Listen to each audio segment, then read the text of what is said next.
السلام علیکم ناظرین، میں طارق اسماعیل ساگر آپ کی خدمت میں انتہائی درد مندانہ گزارشات کے ساتھ۔ ناظرین، کل بلوچستان میں پھر ضلع کیچ اور مچھ دو مقامات پر دہشت گردوں نے آئی ڈیز لگا کے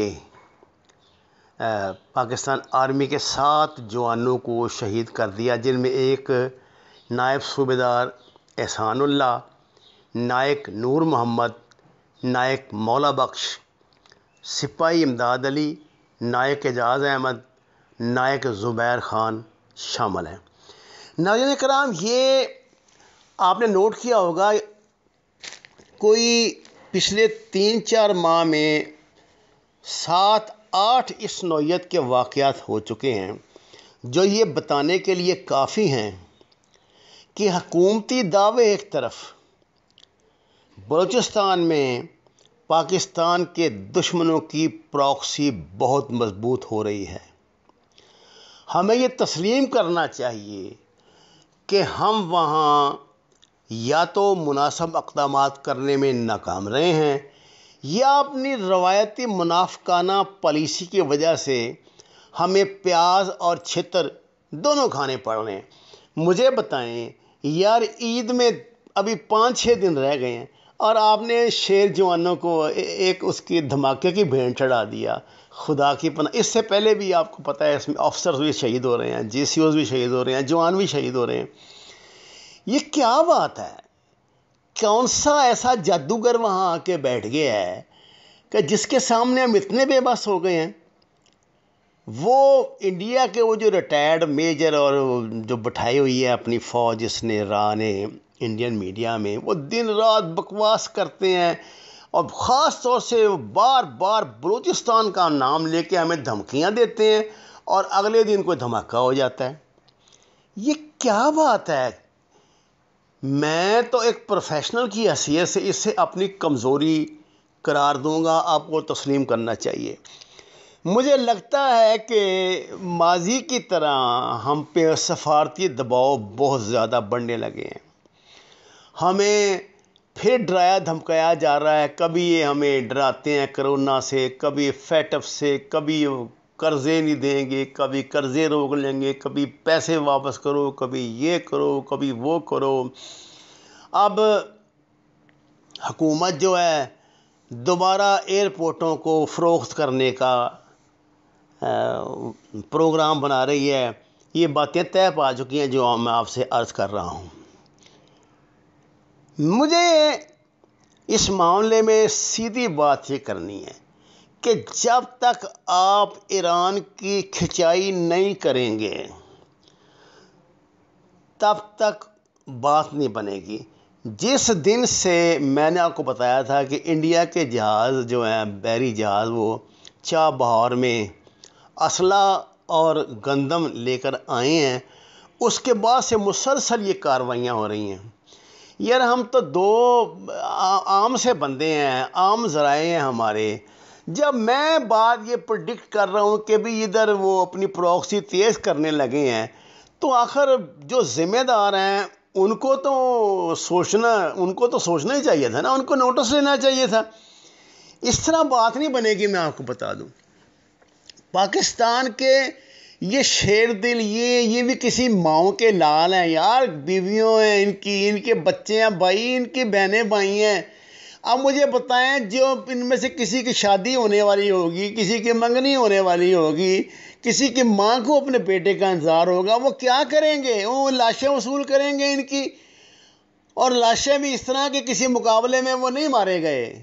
یاد دیکھیے، جو جوان یا افسر ہوتا ہے نا، اس کا کریڈٹ یہ ہوتا ہے یار دشمن کے مقابلے میں لڑ کے مارا گیا، یہ اس کا کریڈٹ ہوتا ہے۔ اس طرح دھماکے کر کر کے آپ ان کو شہید کروا رہے ہیں، یہ میں تو بھائی اپنی کمزوری سمجھتا ہوں۔ کوئی اس کا اچھا منائے، اچھا سمجھے برا منائے۔ جہاں تک بات ہے جی وہاں انسرجنسی کی، بلوچستان میں کوئی انسرجنسی نہیں۔ یہ پراکسی ہے ساری، یہ انڈیا لگا رہا ہے، وہ پاگل ہو چکا ہے، وہ بفرا ہوا سانڈ بن چکا ہے، وہ چین سے ٹکر لے رہا ہے، وہ نیپال سے منہ ماری کر رہا ہے۔ آپ کو پتہ انہوں نے نیپال کے 15-20 دیہاتوں پہ قبضہ کر کے وہاں سڑکیں بنانی شروع کر دی ہیں. نیپال جیسی کمزور حکومت نے فوج ان کے مقابلے میں کھڑی کر دی ہے. آپ کب تک منہ اٹھا کے فیٹف کو دیکھتے رہیں گے؟ یہ آپ کے سر سے نہیں ہٹنا، چاہے جو مرضی آپ کر لیں. جو یہ دجالی ہیں جو آپ کے سر پہ مسلط ہیں، یہ اس طرح کے کام ہونے دیں گے؟ کبھی نہیں ہونے دیں گے. میں آپ کو نا یہ نواب سراج علی ثانی جن کو راہ نے یا بلوچستان میں ایک دھماکے میں شہید کرایا تھا، کیونکہ یہ پاکستان کے بڑے خیر خواہ تھے، اور یہ وہ بندہ تھا جو پورے بلوچستان میں پاکستان کا پرچم لہرا رہا تھا، جس نے پاکستان کا قومی ترانہ 10-10 فٹ پہ گوایا. یہ ان ظالموں کے لیے ناقابل برداشت تھا. اس کے بیٹے کے عزائم دیکھیں، اس کی بات سنیں. بسم اللہ الرحمن الرحیم. السلام علیکم. میں شہید نواب زدمیر سراج خان رحسانی کا بیٹا انڈین آرمی کی میجر گورو کو یہ پیغام دوں گا کہ بلوچستان اور پاکستان کی سرزمین میں ہم بلوچوں کا خون شامل ہے. ہم نے پاکستان بنانے میں اور پاکستان میں شمولیت کرنے میں کئی قربانیاں دی ہیں، اور انشاءاللہ اس سرزمین پر کسی غدار کو اتنی جرت نہیں ہے کہ وہ یہاں آ کر انارگی پھیلائے. تاریخ میں کئی غدار ہوں گے، لیکن الحمدللہ اب اور آج ان غداروں کو یاد کرنے والا کوئی نہیں ہے، کیونکہ ان کا نام تاریخ کتابوں میں مٹ چکا ہے. تو خدا را یہ شہید سراج رحسانی کے چاہنے والوں کا سرزمین ہے، اور جو تمہارے خواب ہیں اسے مٹانے کا اور پاکستان سے الگ کرنے کا، وہ کبھی مکمل نہیں ہوں گے، کیونکہ ہم اپنی مادر وطن کا دفاع کرنا بخوبی سے جانتے ہیں. اور خدا را اپنے جو غدار برامدغ ہربیار اور میران ہیں ان سے امیدیں لگانا چھوڑ دو، کیونکہ اس پاک سرزمین میں غداروں کا کوئی سروکار نہیں ہے. اور بلوچستان کی بات کرنے سے پہلے اپنے انڈیا میں جا کر دیکھو، جہاں 40 سے 50 آزادی کی تحریکیں شروع ہیں، صرف ان پہ نمک چھڑکنے کی دیری ہے، اور اس کے بعد ہر آزادی کی تحریک آزادی کر کے اپنے الگ وطن کی جنگیں شروع کر دے گا. تو بلوچستان کے بارے میں بات کرنے سے پہلے انڈیا میں دیکھ لو، اور اگر تمہارے آنکھ بلوچستان کی طرف ہیں تو ہماری آنکھیں بھی تمہارے ملک کی طرف ہیں. اور یہ مت بھولنا کہ ہم اینٹ کا جواب پتھر سے دینا بخوبی سے جانتے ہیں. پاکستان زندہ باد، بلوچستان پائندہ باد. اس سے پہلے یہاں سے کولو سے بگٹی سے ڈیرہ بگٹی سے کتنے سرداروں نے، کتنے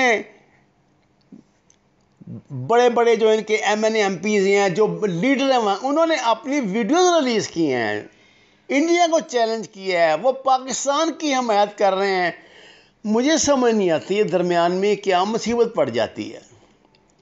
آپ جب تک افغانستان میں ان کے جو کیمپس ہیں ان پہ ہارڈ پرسوٹ نہیں کریں گے، جب تک ایران میں جہاں یہ دہشت کے کیمپ ہیں، جو آپ نے بتایا تھا نا ایران کو کہ فلاں جگہ سے یہ آپریٹ کر رہی ہے راہ، کیا ہی اچھا ہوتا وہاں ایک آدھ اسٹرائک ہی ہو جاتی کہ کیا قیامت آ جانی تھی اس سے. بھئی ہمارے ملک کے خلاف ہمارے ملک کے شہریوں کو مار رہے ہیں، فوج کو مار رہے ہیں، اڈا لگایا انہوں نے ایران میں، آپ نے ایران سے درخواست کر دیا تو ایران کیا ان کو مار دے گا؟ کیسی بات آپ کر رہے ہیں بھائی؟ خدا را کو عقل کے ناخون لو، کچھ کرو، ورنہ پھر وقت ہاتھ سے نکل جائے گا. میں پاکستانی قوم کو واضح کر دوں، اللہ تعالی ہمیں معاف کرے، اللہ ہمیں معاف کرے. میرے محسوسات یہ ہیں جو میں نے ابھی تک سٹڈی کی ہے کہ ستمبر میں، یعنی جون جولائی اور اگست تو ہمارے انشاءاللہ جیسے تیسے گزر جائیں گے. ستمبر سے دسمبر تک ہم نے ایک بہت بڑی قیامت کا سامنا کرنا ہے. ایک تو کرونا کا خنجر ہم پہ ستمبر میں اتنا تیز چلے گا کہ آپ حیران رہ جائیں گے، آپ بھول جائیں گے. اللہ میرے منہ میں خاک. اور دسمبر میں انڈیا پاکستان پہ آل آؤٹ اٹیک پر جا رہا ہے. دسمبر میں انڈیا نے، وہ پاگل سانڈ ہے، وہ پاگل ہو چکا ہے، وہ دسمبر میں بہر صورت ہم پر حملہ کرے گا. اور پہلے حملے میں وہ پاکستان کو نقصان پہنچائے گا. یہ کان کھول کے خدا را میری بات سن لو. مسلمانوں، پاکستانیوں ہوشیار ہو جاؤ، خبردار ہو جاؤ. میں ہاتھ باندھ کے درخواست کروں گا کہ بلوچستان کی جو مقامی آبادی ہے وہاں پہ اپنی کاؤنٹر سروسز کو زیادہ ایکٹیو کریں. اپنا مخبری کا جال جو ہے یہ بچھائیں.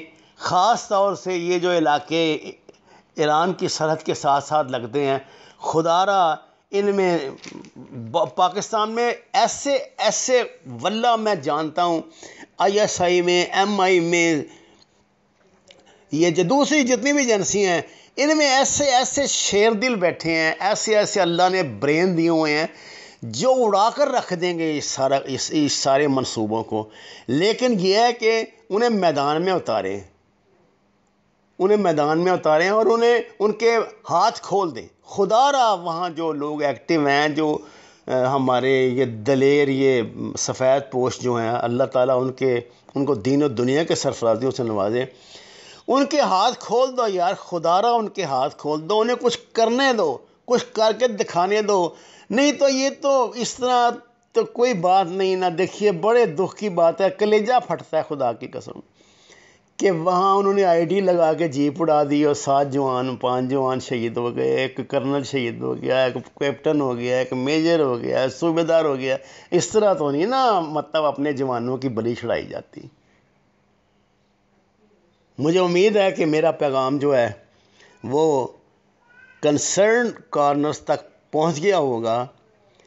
میں درخواست کرتا ہوں کہ خدا را آپ لانگ ہینڈ پالیسی اپنائیں، ایگریسو پالیسی اپنائیں، آپ ڈیفینسو سے واپس آ جائیں.